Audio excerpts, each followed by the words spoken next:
Ini tentunya mematahkan dan membuktikan bahwa memang mereka-mereka ini, saya mau katakan catat, mereka ini tukang fitnah, mereka ini tukang framing, mereka ini flying victim. Yang jadi korban itu kami.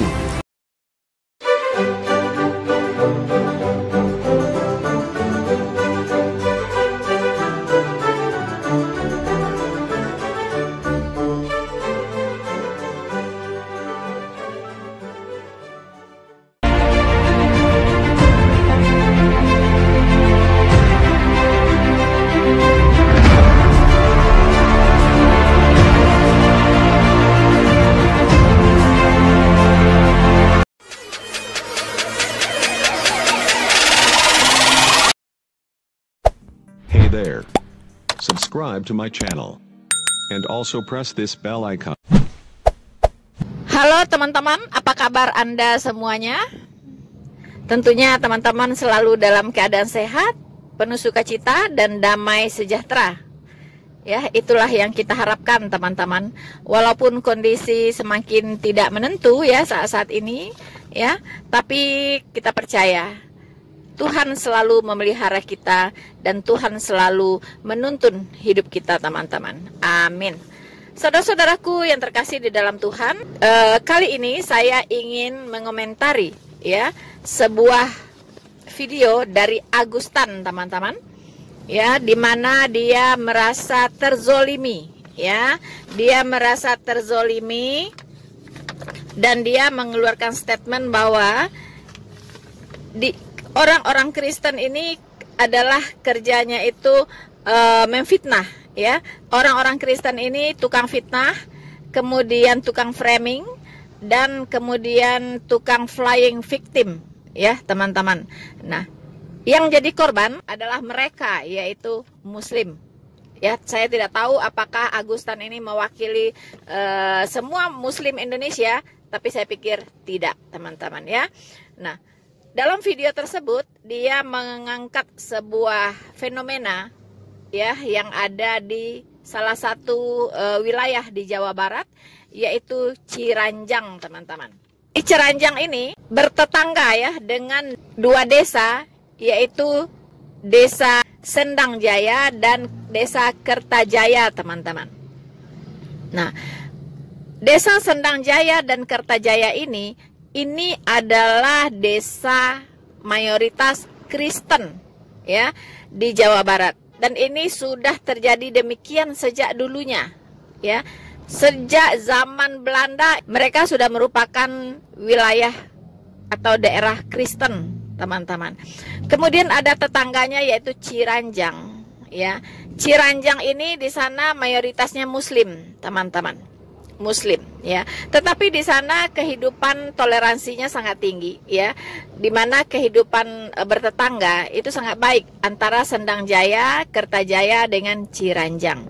Sebagai informasi teman-teman, bahwa Jawa Barat itu adalah salah satu provinsi yang penduduk yang beragama Kristennya itu nomor 2 terbanyak di Pulau Jawa setelah DKI, teman-teman. Bahkan dibandingkan dengan Yogyakarta itu jomplang sekali. Jumlah umat Kristen di Pulau Jawa itu berkisaran 3,51 juta jiwa. Sementara di Jawa Barat sendiri 869.165 jiwa. Sementara DKI beda tipis dengan Jawa Barat di kisaran 963.000 sekian. Sementara di Yogyakarta itu hanya 89.000 sekian. Ya, jadi memang Jawa Barat ini merupakan lahan yang sangat luas untuk dilakukannya pemualafan, dengan kata lain. Agustan melihat celah di sini, ya.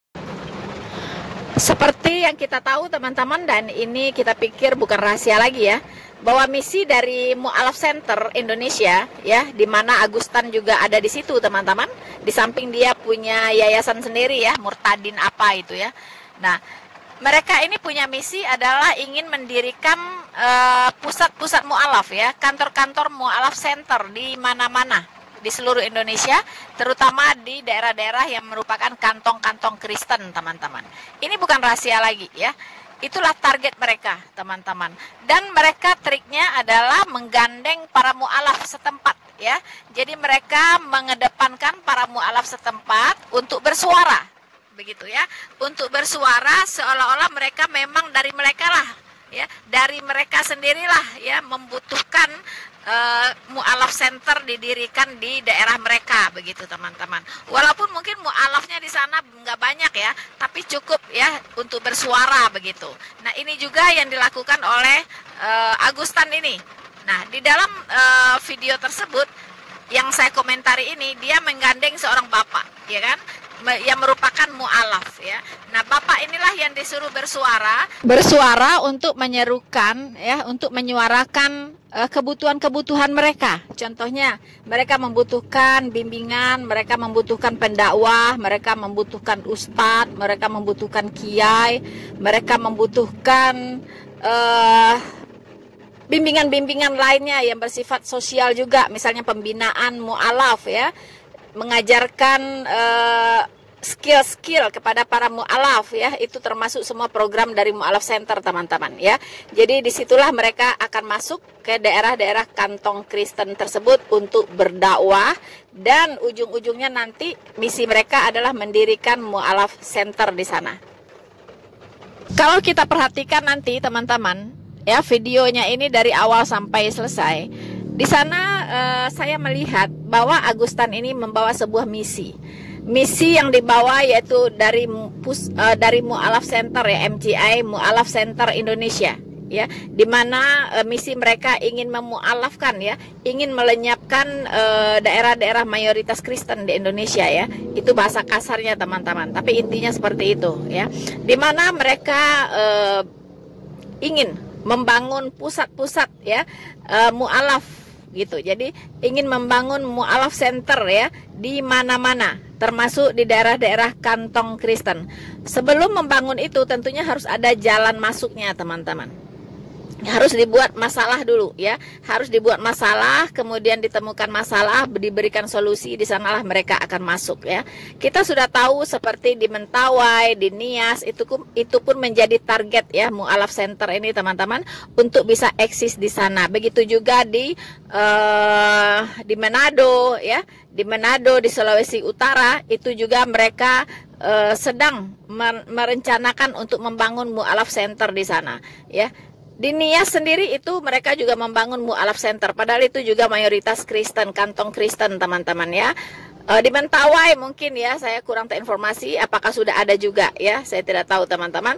Kemudian mereka juga ingin membangun tentunya di kantong-kantong Kristen lainnya seperti NTB, NTT, Papua dan sebagainya, teman-teman. Itulah misi mereka. Dalam konteks videonya ini, Agustan itu menargetkan Jawa Barat, teman-teman, terutama dua daerah yang mayoritas Kristen di Jawa Barat, yaitu Sendang Jaya, Kertajaya, dengan menggandeng tentunya Ciranjang, teman-teman, ya. Jadi saya tidak tahu Agustan ini berbicara seperti mabok, orang mabok, ya, teman-teman. Entah apa yang dia inginkan. Agustan ini tidak tahu apa yang dia katakan. Dia tuh mau apa sih sebenarnya? So, teman-teman, teruslah menyaksikan video ini dari awal sampai selesai, karena akan sangat lucu sekali, teman-teman, ya, dan Anda akan terhibur, ya, bagaimana tingkah dari Agustan ini, teman-teman.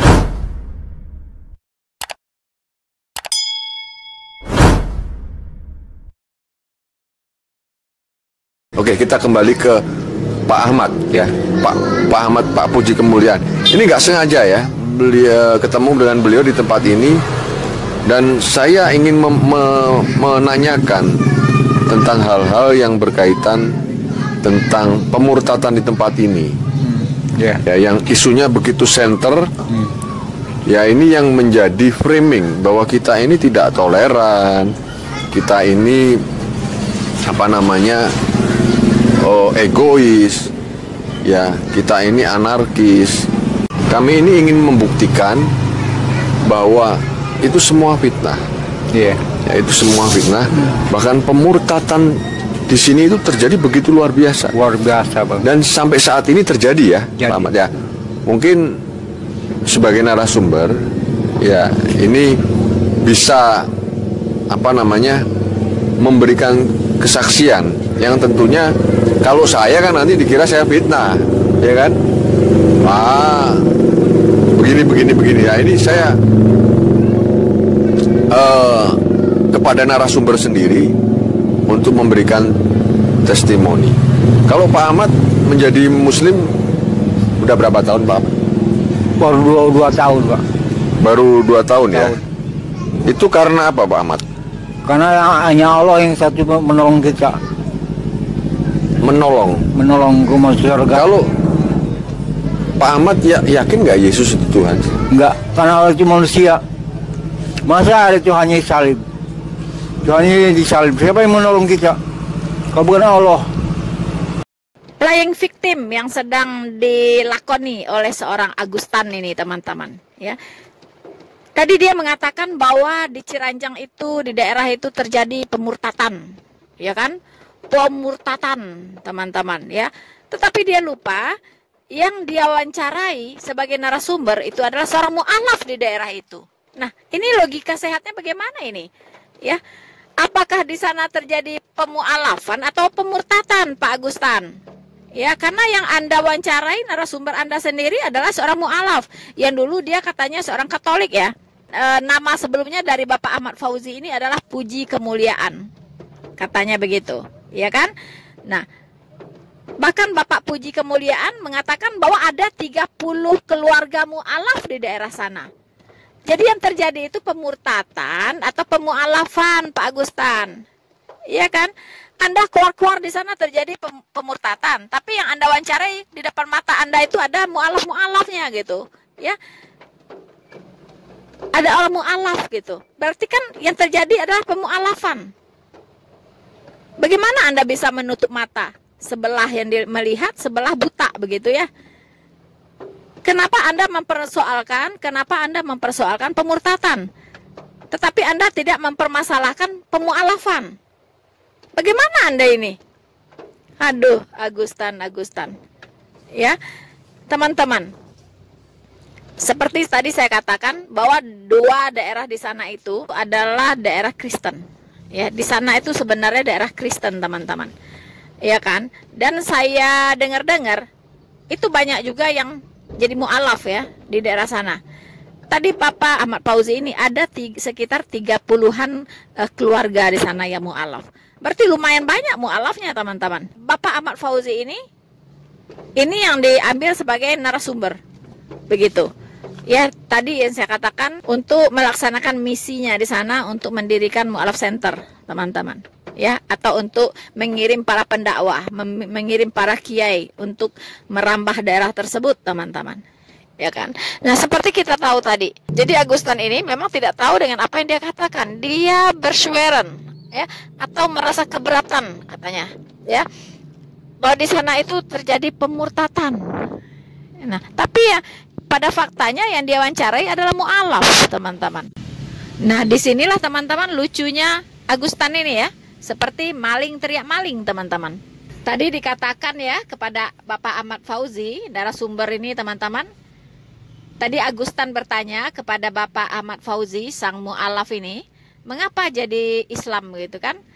Nah, Bapak Ahmad Fauzi ini mengatakan, ya, karena hanya Allah katanya yang bisa menolong. Kalau Tuhan disalib, siapa yang menolong kita? Katanya demikian, teman-teman ya. Jadi ternyata memang Bapak Ahmad Fauzi ini tidak mengerti tentang prinsip-prinsip dasar tentang iman kekristenan ya. Dia tidak mengerti kenapa Yesus itu disalib, kok Tuhan disalib ya. Nah, ini bukan hanya kebodohan dari Bapak Ahmad Fauzi, hampir semua rata-rata ya, kawan-kawan muslim itu tidak mengerti mengapa Yesus Kristus disalibkan ya. Kalau dia Tuhan, mengapa disalibkan? Nah, ini jugalah yang terjadi pada saat Yesus Kristus di tiang salib. Kemudian orang-orang berdosa, yaitu orang-orang Yahudi, berseru-seru, turunlah dari salib itu, selamatkanlah dirimu. Begitu kan? Kalau engkau memang Mesias, selamatkan dirimu, katanya kepada Tuhan Yesus, turun dari salib itu. Teman-teman, jadi kebodohan orang Yahudi ya, itu diwarisi oleh muslim ini, teman-teman. Mereka tidak mengerti Ya, mengapa Yesus Kristus disalibkan. Dan yang mirisnya, orang-orang yang mengaku-ngaku percaya Yesus, kemudian dia jadi mu'alaf, dan alasannya karena dia bingung. Ya, kok Yesus itu Tuhan, kok disalibkan? Ya, kalau dia disalibkan berarti dia tidak bisa menolong dirinya sendiri. Bagaimana mungkin dia menolong saya begitu? Bagaimana mungkin dia menolong umatnya? Orang dirinya sendiri saja dia tidak bisa tolong, tidak bisa selamatkan, begitu kan, dari tiang salib itu. Nah, teman-teman, mereka tidak mengerti bahwa Yesus Kristus mati di tiang salib itu ada tujuannya, teman-teman ya. Ada tujuannya, yaitu untuk apa? Untuk menggantikan engkau dan saya yang berdosa ini dihukumkan. Ya, karena dirimu dan saya tidak bisa menyelamatkan diri sendiri. Ya, jangan anggap engkau minta ampun, nangis-nangis bombay kepada Tuhan, kemudian dosamu diampuni, lalu kamu bebas. Lalu kamu bebas dari hukuman neraka. No way. Ya, betul, Allah itu Maha Pengampun karena Dia Maha Kasih, tetapi Allah itu Maha Adil, maka dosa harus dihukum. Ya kan? Dosa yang engkau perbuat itu hukumannya neraka. Neraka, ya. Tidak bisa engkau minta ampun, kemudian engkau nangis bombay minta ampun lalu dosamu beres. No way, ya. Antara pengampunan dengan hukuman itu tidak ada hubungan. Pengampunan ya diampuni, tetapi hukuman harus tetap kau jalankan. Engkau masuk ke neraka itu, karena jika engkau masuk ke neraka itu, engkau tidak bisa keluar lagi. Jadi jangan berharap engkau nyemplung ke neraka itu, kemudian dosamu dibakar, lalu engkau bisa keluar lagi. Itu bullshit. So, teman-teman, untuk supaya lebih jelas, mengapa Yesus Kristus seolah-olah tidak bisa menyelamatkan dirinya dari tiang salib itu? Bukan ya, bukan dia tidak bisa menyelamatkan dirinya, tetapi dia berkata, memang untuk inilah aku datang. Ya, jika Kristus tidak disalibkan, maka tidak ada pembebasan hukuman dari engkau yang berdosa. Ya, engkau sendirilah yang harus dihukum masuk ke neraka itu. Kalau Yesus tidak disalibkan, tidak ada keselamatan. Semua manusia sudah berdosa dan kehilangan kemuliaan Allah, dan dia harus dihukum di neraka. Upah dosa adalah maut. Itulah sebab di Yohanes 12 ayat 27, Tuhan Yesus berkata, sekarang jiwaku terharu, dan apakah yang akan kukatakan? Bapa, selamatkanlah aku dari saat ini. Tidak, tidak, sebab untuk itulah aku datang ke dalam saat ini. Jelas di sini dikatakan, jiwanya terharu, teman-teman. Ya. Dan apakah yang akan dia katakan? Apakah dia harus berseru, Bapa, selamatkanlah aku dari saat ini? Yesus Kristus berkata, tidak, no way, tidak. Dan dia berkata, sebab untuk itulah aku datang ke dalam saat ini. So, teman-teman, jadi bagi Anda yang masih bertanya-tanya, mengapa Yesus Kristus itu disalibkan? Ya, kok Tuhan disalibkan? Saudara-saudaraku yang terkasih di dalam Tuhan, Tuhan tidak pernah disalibkan. Yang disalibkan itu adalah manusianya Yesus Kristus. Ya, kemanusiaannya yang disalibkan untuk menggantikan manusia Anda dan saya. Ya, Anda manusia, saya manusia, maka kemanusiaan Kristuslah yang menggantikan saya dan Anda dihukum karena dosa. Ya, sementara ketuhanannya, keilahiannya itu tidak bisa disalibkan. Dia tidak bisa mati. Allah itu kekal. Allah tidak pernah tidur. Allah tidak pernah mati. Tapi yang mati di salib itu adalah kemanusiaannya Yesus Kristus. Karena yang mau digantikan hukuman dosanya adalah manusia. Makanya dia harus jadi manusia untuk menebus manusia berdosa seperti Anda dan saya. Ya, jadi ketika Anda bertanya, mengapa Yesus Kristus itu tidak menyelamatkan dirinya dari salib itu? Bukankah dia Tuhan? Kata Tuhan Yesus, tidak, tidak, ya, karena memang untuk inilah aku datang ke dalam saat ini. Jadi aku datang ke dalam dunia ini memang untuk disalibkan. Ya, memang untuk disalibkan. Jika Yesus Kristus tidak disalibkan dan tidak bangkit dari kematian, percumalah iman percaya saya. Tapi Kristus Dia mati menggantikan saya dihukum, dan pada hari ketiga dia bangkit. Maka saya sudah dibebaskan dari penghukuman dosa saya. Sekarang saya hidup bagi Kristus. Hidupku bukan aku lagi, tetapi Yesus yang hidup di dalam aku. Haleluya. Puji Tuhan. Bagaimana dengan Anda, saudara? Jadi sayang sekali, ya. Bapak puji kemuliaan ini menjadi Islam karena kebodohan, karena ketidaktahuan. Mengapa Kristus harus mati di tiang salib? Justru dia mati di tiang salib, Pak. Dia ingin menolong Anda dan saya supaya bebas dari hukuman dosa. Sekiranya Anda dulu mengerti tentang hal ini, saya garansi Anda tidak akan jadi mu'alaf. Ya. Jadi untuk para romo, mungkin para pastor di gereja-gereja Katolik, ya, saya mohon supaya, ya bagaimana, saya susah ya mengatakannya ya, karena memang bukan ranah saya untuk menasehati romo dan pastor ini begitu, supaya membekali umatnya, ya, dengan pengetahuan yang benar tentang Alkitab. Ya, tapi bagaimana, saya repot juga ya, Alkitabnya juga beda teman-teman. Ya, itu saya katakan itu urusannya gereja Katolik lah, untuk memberikan pemahaman yang benar tentang Yesus Kristus kepada umatnya. Karena saya lihat rata-rata yang jadi mu'alaf itu banyak dari gereja Katolik. Ya, Katolik memberi sumbangsih yang sangat besar, ya, terjadinya pemu'alafan di Indonesia ini. Ya, saya lihat rata-rata mereka dari Katolik. Mengapa? Biarlah ini menjadi PR para romo, para pastor di gereja Katolik untuk membekali umatnya, untuk membentengi umatnya. Ya, dan saya tidak mau bicara terlalu jauh, nanti nggak enak ya.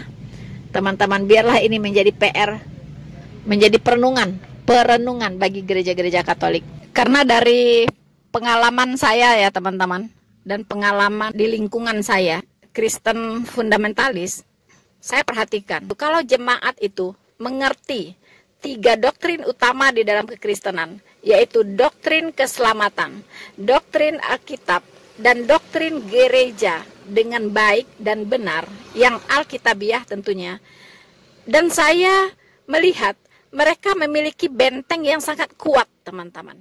Ya, mereka bisa membentengi diri mereka, membentengi iman mereka dengan sangat-sangat kuat, tidak tergoyahkan. Kalau bisa saya katakan ya, kalau mereka jemaat-jemaat ini mengerti dengan benar tentunya ya, bukan dengan salah ya, tapi dengan benar sesuai Alkitab, atau disebut juga secara Alkitabiah. Nah, jemaat ini itu tidak akan mudah digoyahkan. Sangat naif sekali kalau jemaat masih tidak mengerti, ya, masih tidak tahu makna dari penyaliban Kristus. Itu doktrin keselamatannya sudah nauzubillah min zalik, kalau orang Islam bilang ya. Itu luar biasa, luar biasa kacau begitu, teman-teman. Ya, kok makna dari penyaliban Kristus yang menyelamatkan itu tidak dipahami? Lalu Anda untuk apa percaya Yesus? Untuk apa, Pak? Ya, kalau itu Anda tidak mengerti, jangan heran, sangat mudah dimu'alafkan. Ya, jadi doktrin keselamatan itu wajib, ya, wajib. Ya, pengetahuannya wajib dimiliki. Jadi pengetahuan akan doktrin keselamatan wajib bagi seorang Kristen dimiliki. Ya, secara baik dan benar, teman-teman. Kemudian doktrin Alkitab. Ya, doktrin Alkitab. Pengetahuan akan doktrin Alkitab wajib diketahui. Wajib dimiliki, teman-teman. Wajib. Sehingga tidak goyah Anda ketika ada orang yang mengatakan, wah, Alkitabmu sudah dipalsukan. Alkitab itu tulisan manusia. Anda bisa tahu jawabannya, teman-teman. Ya, kalau memiliki pengetahuan yang benar tentang Alkitab. Hey there. Subscribe to my channel.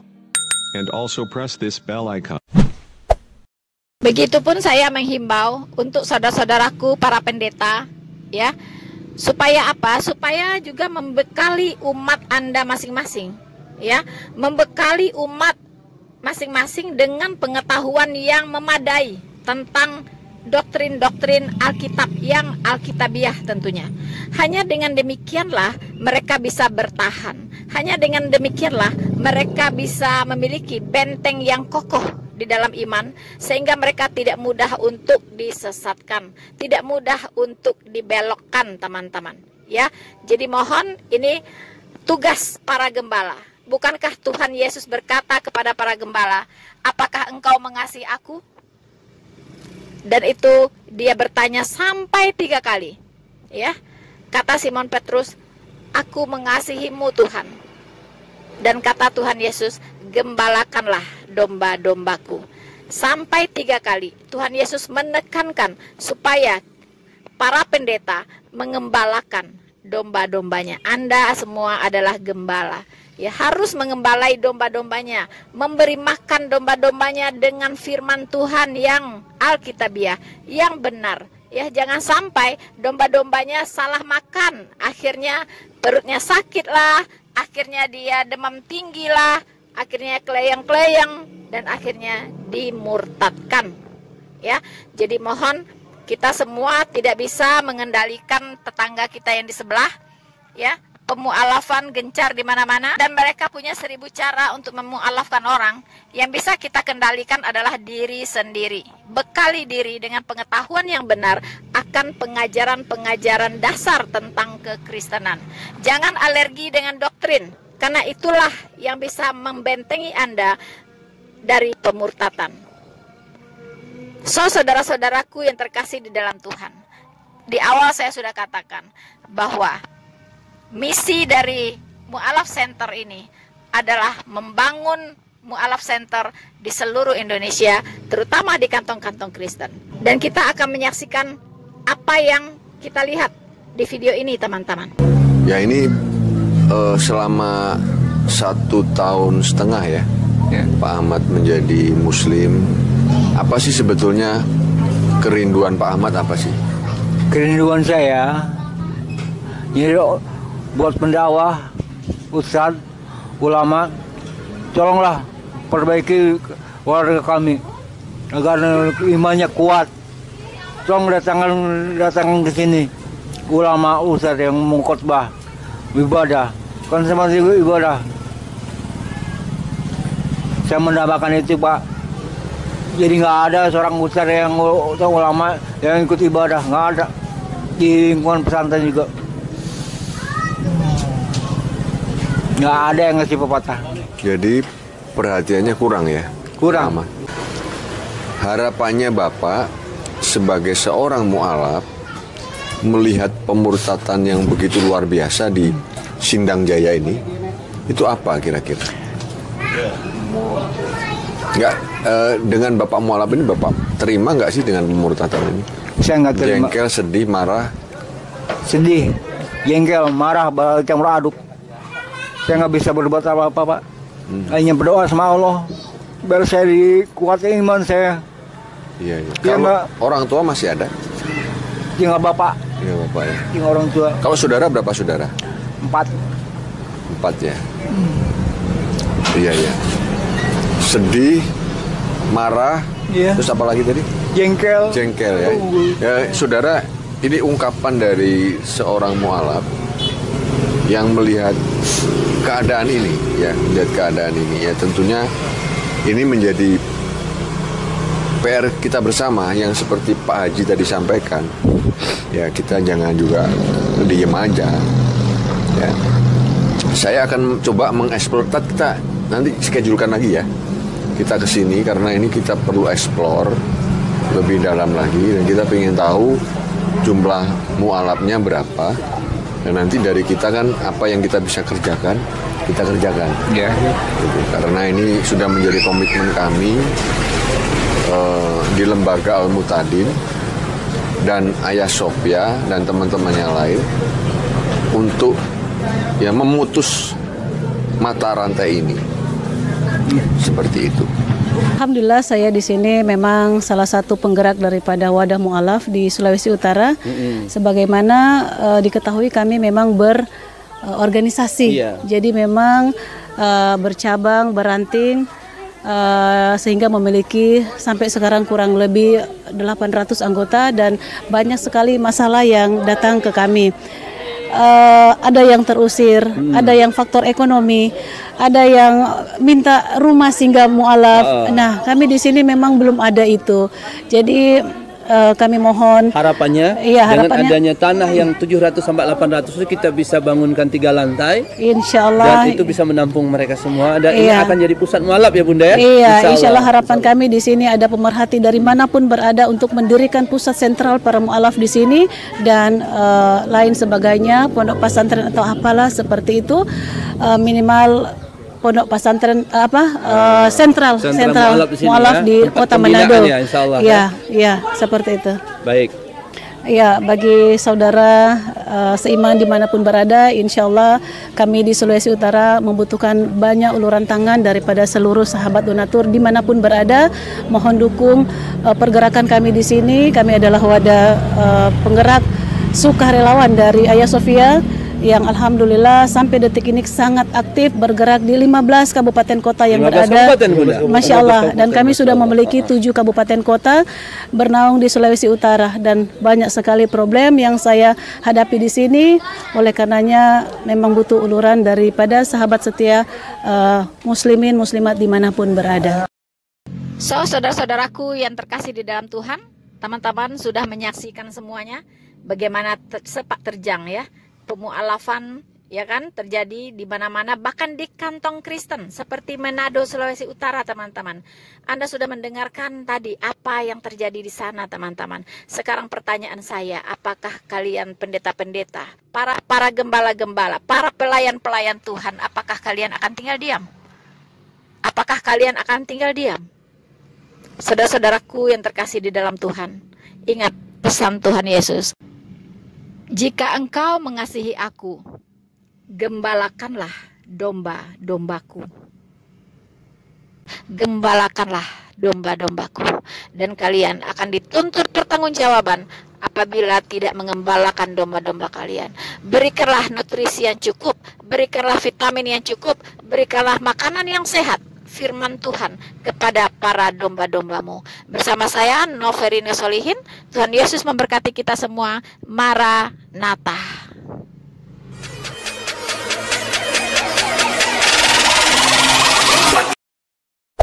Hey there.